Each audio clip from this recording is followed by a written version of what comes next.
Entendimiento espiritual. Segunda de Pedro 1:5.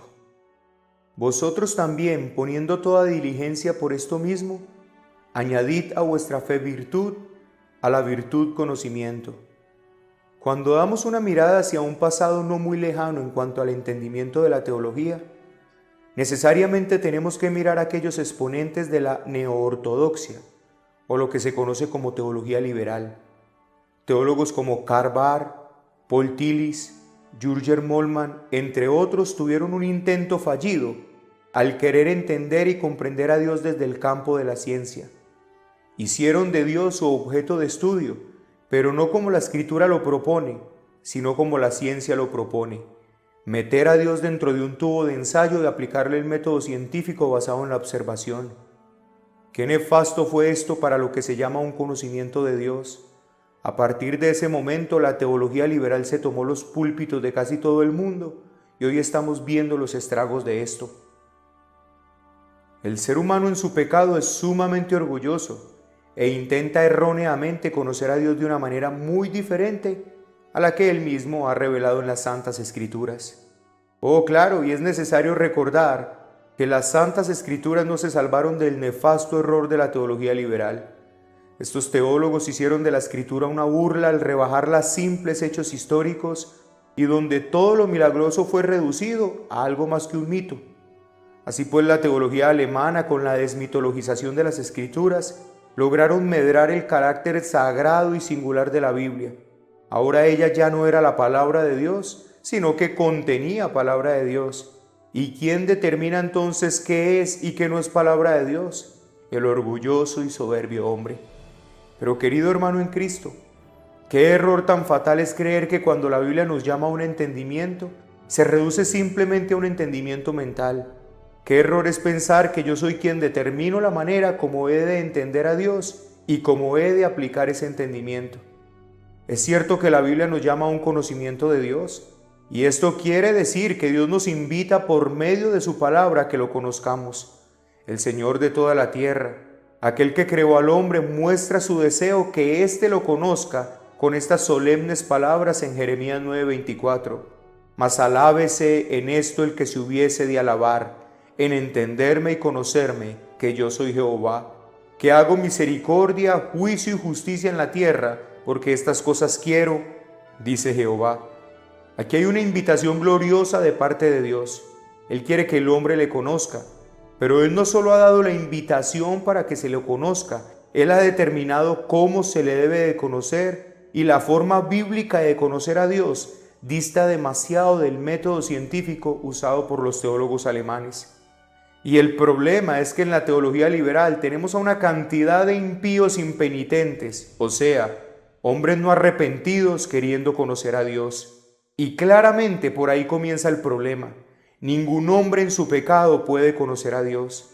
Así pues, esto hace que el anuncio del Evangelio sea tan glorioso para hombres pecadores, porque la invitación del Evangelio es la invitación de conocer a Dios, pero conocerlo como Él nos llama a hacerlo.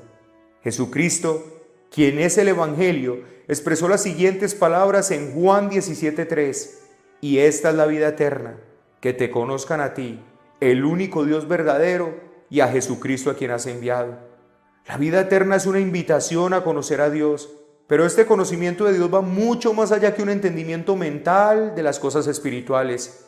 Comienza por allí, claro que sí, pero no termina ahí. El entendimiento mental tan solo es el inicio. No se puede conocer a Dios fuera de la fe en Jesucristo.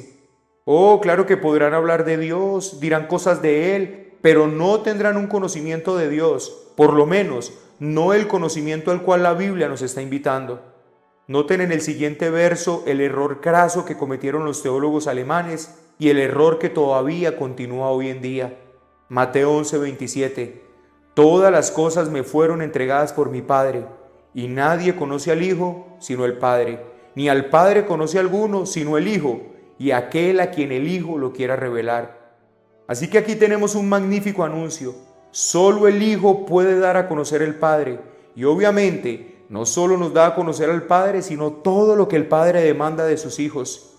Por esto el mundo no le conoce, porque lo buscó o lo busca con la sabiduría de este mundo, pero Dios no se quiso dar a conocer por medio de la sabiduría del mundo, sino por medio de su bendito Hijo Jesucristo. Así que, querido y fiel cristiano, como usted tiene la bendición de estar unido al Hijo, tiene la bendita bendición dada del cielo de conocer a Dios y de conocer aquellas cosas que para el mundo están veladas. Sus ojos han sido abiertos, sus oídos igualmente, para que puedas ver y oír lo que otros no pueden ver ni oír. Pero tienes que saber que este entendimiento de las cosas espirituales nos son dadas primeramente por nuestra unión con Cristo y además por la obra del Espíritu Santo en nuestra vida. Y esto nos conduce a una pregunta: ¿entonces nada tengo que yo hacer para tener este entendimiento espiritual? Hoy comenzamos con un verso que es un imperativo dado por el apóstol Pedro, donde nos llama a añadir a la fe que se nos ha dado por pura gracia el conocimiento. La palabra conocimiento aquí puede ser traducido también como entendimiento. Y es necesario que entendamos que este entendimiento o conocimiento, de nuevo, va mucho más allá que un entendimiento mental. Es cierto que todo comienza en la mente, pero no termina allí. Cuando nos damos un viaje un poco más atrás en la historia, llegamos al siglo XVI, XVII y XVIII. Estos 3 siglos dieron posiblemente los teólogos más grandes de la historia. Obviamente después de los apóstoles y otros del periodo de la patrística, pero hombres como Juan Calvino, John Owen, Jonathan Edwards, por nombrar solo algunos, fueron excelentes teólogos, pero ellos no solamente tuvieron un entendimiento de Dios a nivel mental, sino espiritual, y esto queda claramente demostrado por sus vidas. Pero ¿cuál fue el truco si es que podemos usar esta palabra? El conocimiento de estos hombres y de muchos otros llamados puritanos se debió a la forma en que ellos meditaban en las cosas espirituales. Ellos no se conformaban solamente con entender. Después de entender, reflexionaban, pasaban horas enteras mirando las implicaciones del texto, orando a Dios al respecto, poniendo su vida ante el espejo de esta palabra, y así hacían que sus corazones se inflamaran de un deseo santo de conocer y honrar a Dios. Es allí donde esta labor está presente, esta labor de la meditación, que el Espíritu de Dios obra para dar un entendimiento espiritual de las cosas de Dios. Esta es otra falla de los cristianos falsos de hoy. Creen que pueden conocer a Dios fuera de Cristo y fuera del Espíritu Santo. No solo se necesita la fe en Cristo para conocer a Dios, se necesita de una dependencia absoluta de la tercera persona de la Trinidad para conocerlo. Es el Espíritu de Dios, según 1 Corintios capítulo 2, verso 10, quien nos revela las cosas de Dios, porque el Espíritu de Dios todo lo escudriña, aún lo profundo de Dios. Así que, hermano en Cristo, usted necesita un entendimiento espiritual de las cosas de Dios. No caiga en el error de la teología liberal de querer crecer a su manera, porque Dios nos ha dado cuál es la manera. Dios nos enseña no solamente lo que quiere de nosotros, sino que en su misericordia nos enseña cómo debemos hacerlo, para que no solamente le sea agradable, sino que realmente sea provechoso para nuestra vida espiritual.